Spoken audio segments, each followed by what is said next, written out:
Well, this evening I decided to actually take the rest of the lathen plaster off. This is like a mixture of mortar and then it's just been skimmed over the years, and there's just like paint and wallpaper. So I'm using I think it's called a cold chisel. Just there you go, and just a normal hammer. It's just so I can get in deep and then bring it across, pry it off. The way I'm doing that is you start at quite a deep angle to get kind of a wedge into it, and as you start to get kind of a lift, you then bring it down and you scoop away. It might not be the best solution, but it only takes a few seconds to scoop away. So I decided, to take all this off. I was originally going to dop and dab it and then level it out, but I'm feeling that as I'm here, it's going to take a few minutes just to knock off the rest of this plaster. It's not going to take long, and I've got a bucket there, so why not? Before the windows get reinstalled again, because they've been fitted too far outwards, you can see here are tiles. The windows need to come in a bit, and they've obviously fitted the wrong seals because the window's too far over them. They've been lying where the previous ones were, so they need to come back a bit, so that the windows will be about here. Anyway, not doing anything to that, so what I've done is scraped out all the expanding foam that was in all these gaps and loose mortar. I can't do too much about these bits because they go all the way through. I'm guessing there's some type of old wooden windows so they can screw bits in. I might try, see if I'm going to take these out when he's doing these and then fill them in afterwards, but to be honest I might just leave them. But the rest of the ones like here I've taken out big chunks of wood, here, so I'm going to fill this in with some mortar.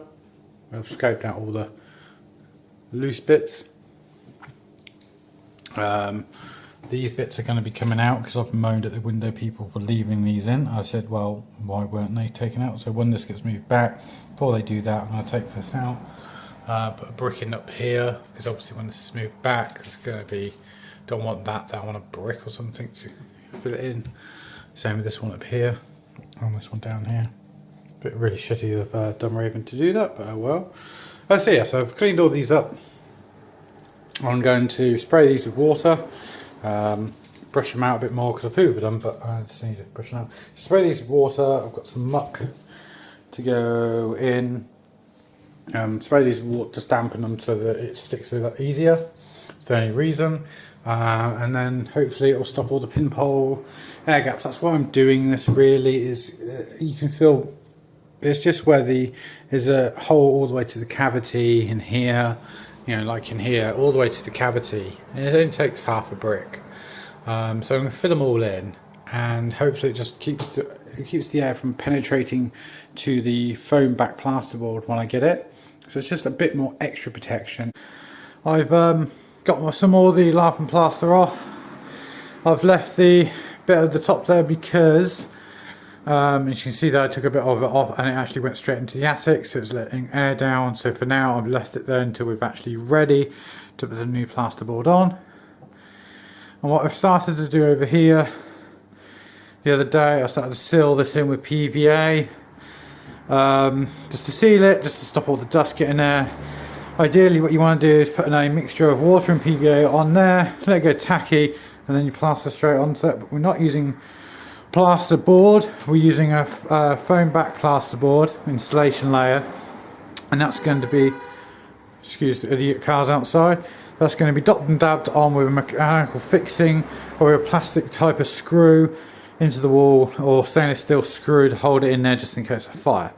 So that's what's happening there. Taking it as far as I can. I'm going to leave it for now, because we're having the windows taken back out on Tuesday. And hopefully fixed. I've also did a bit of pointing, I think I mentioned that in the last video. And what I'm doing today is I'm just clearing out all the crap from in these joists. I need to put some noggins in. There's a gas line that needs capping, radiator pipes, the 10mm ones there. We're having underfloor heating, so I'm going to cap them back there, probably where they've been spurred off from the 22 or 15 in that room, and cap it off there. So if we in the future someone want to put a radiator on, they can extend these pipes back out if they want to. So yeah, gas pipes going. Clearing all this out, I'm going to treat the joists Now I believe we're only having a bath over here. I've got to work out where we're going to do all the plumbing yet, but once all these are treated and noggins are put in place, I've got some underfloor installation there I've picked up, second hand used. I didn't. It's going under the floor, it doesn't really matter. So I think that is 10 centimeters, 100 mil. Find out for you guys.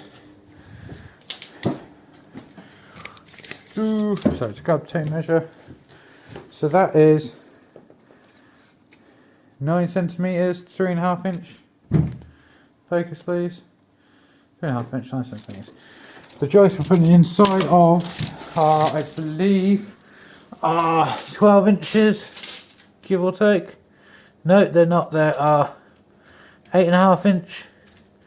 So you don't want to go too thick with this installation because you'll dry rot the joists. You want an air going around them, so you don't want to put these installations directly on the ceiling below. You want to come up so air can go underneath, and you don't want it directly on top of the new floorboards so air can still go over the top of them. Again, I'm guessing there's building regs on how far much you put in, but that's what I'm going with. Like I said, I need to put the noggins in and then work around the noggins and then put the installation in, take the installation up. That'll be on another video. So yeah, getting there slowly. Yeah, so like I said, the windows coming up and getting replaced once they're done. Scaffolding people coming back. Sorry, the builders are coming back first to redo the render on the outside. I need to tidy up out there because I've removed the old waste. Scaffolding comes down, goes from there. I'm hoping the window people will sort out damp proofing here because this side is actually alright. I think they ripped it there. That side they haven't pushed it all the way over the window. What's the point of that? I know it'll run down in the window frame and out, but I'd rather it run out, if that makes sense. So yeah, getting there. So another update. We have the windows reinstalled. Said I'd do a separate video on this later on, but new windows installed. They've removed the sill and we've got the drain holes here now. Hopefully it focuses. There you go. 2 in each end. We've got towels so I can clean these up and matches more the house now. So I've done that.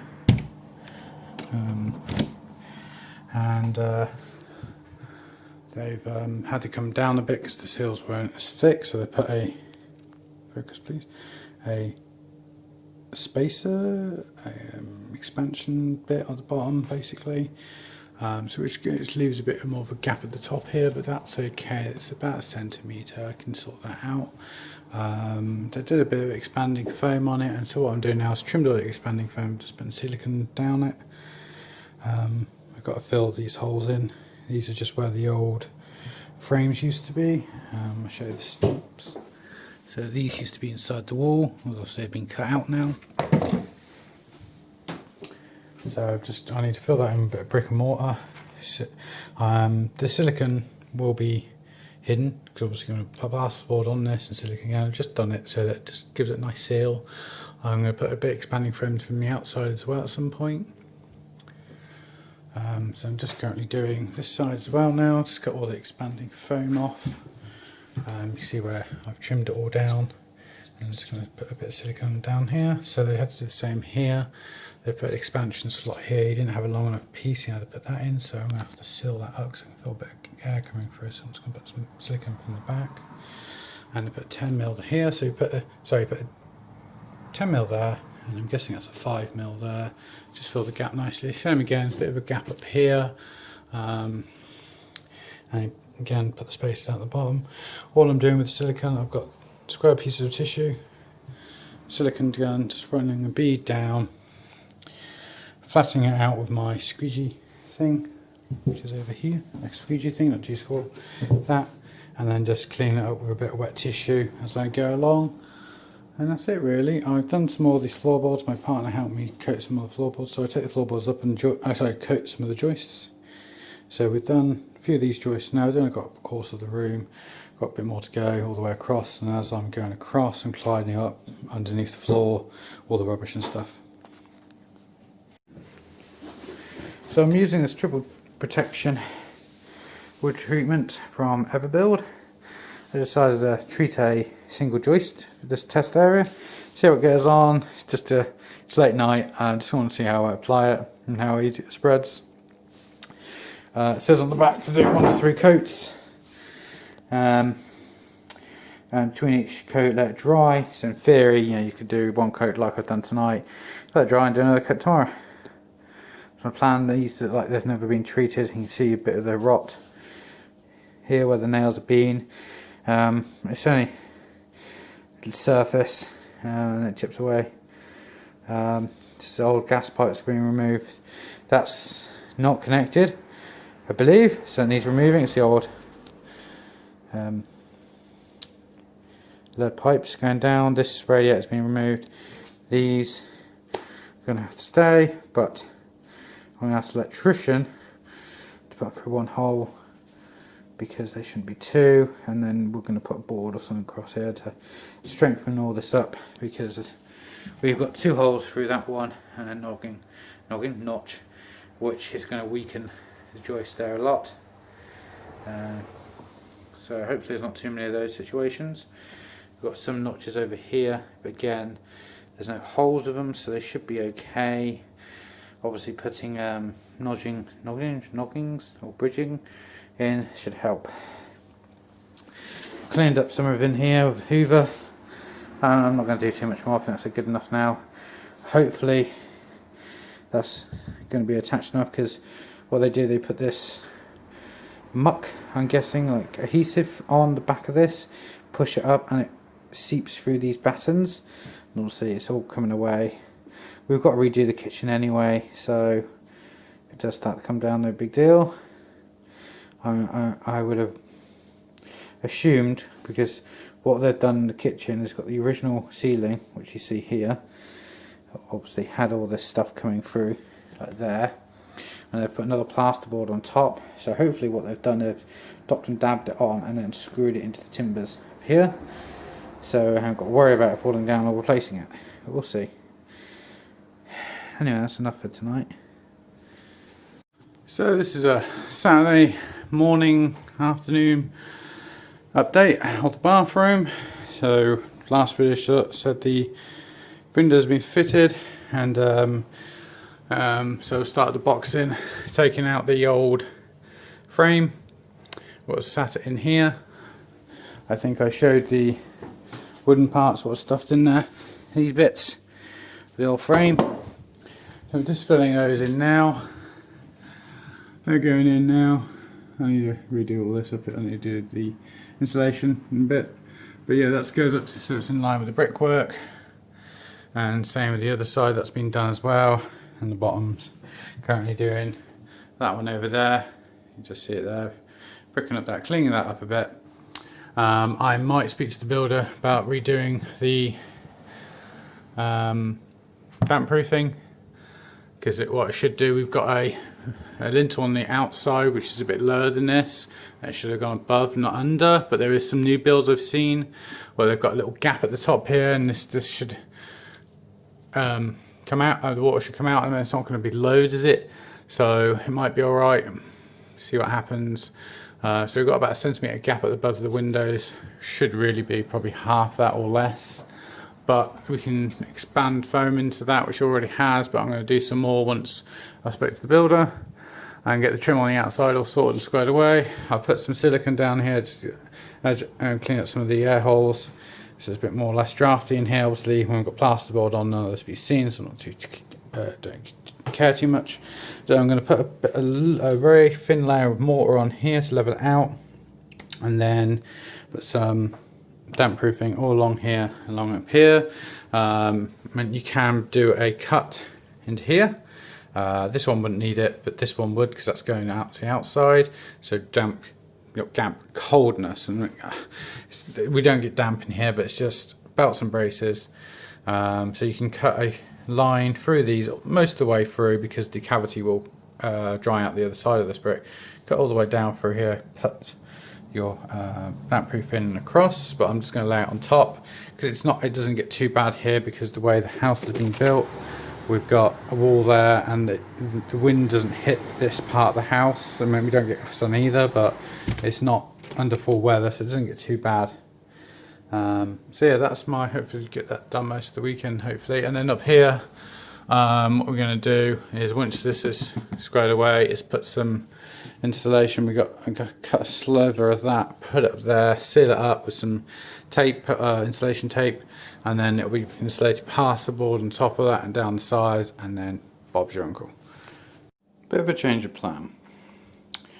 Now in here we don't suffer from damp, it's just a bit of a cold brick. So I was thinking, instead of doing the DPC, just laying it on there, because around cutting a gap here, because it's an old house, I was just going to lay the DPC on here and then fold it over past this brick here. So what I'm thinking is just applying this instead on the windowsill around here and on here, instead of doing that, and go from there. Just a thought. At the end of the day, if it doesn't work, then I can put that on top. I've started to put a bit of cement on here to level it out a bit. It's just one on the joint.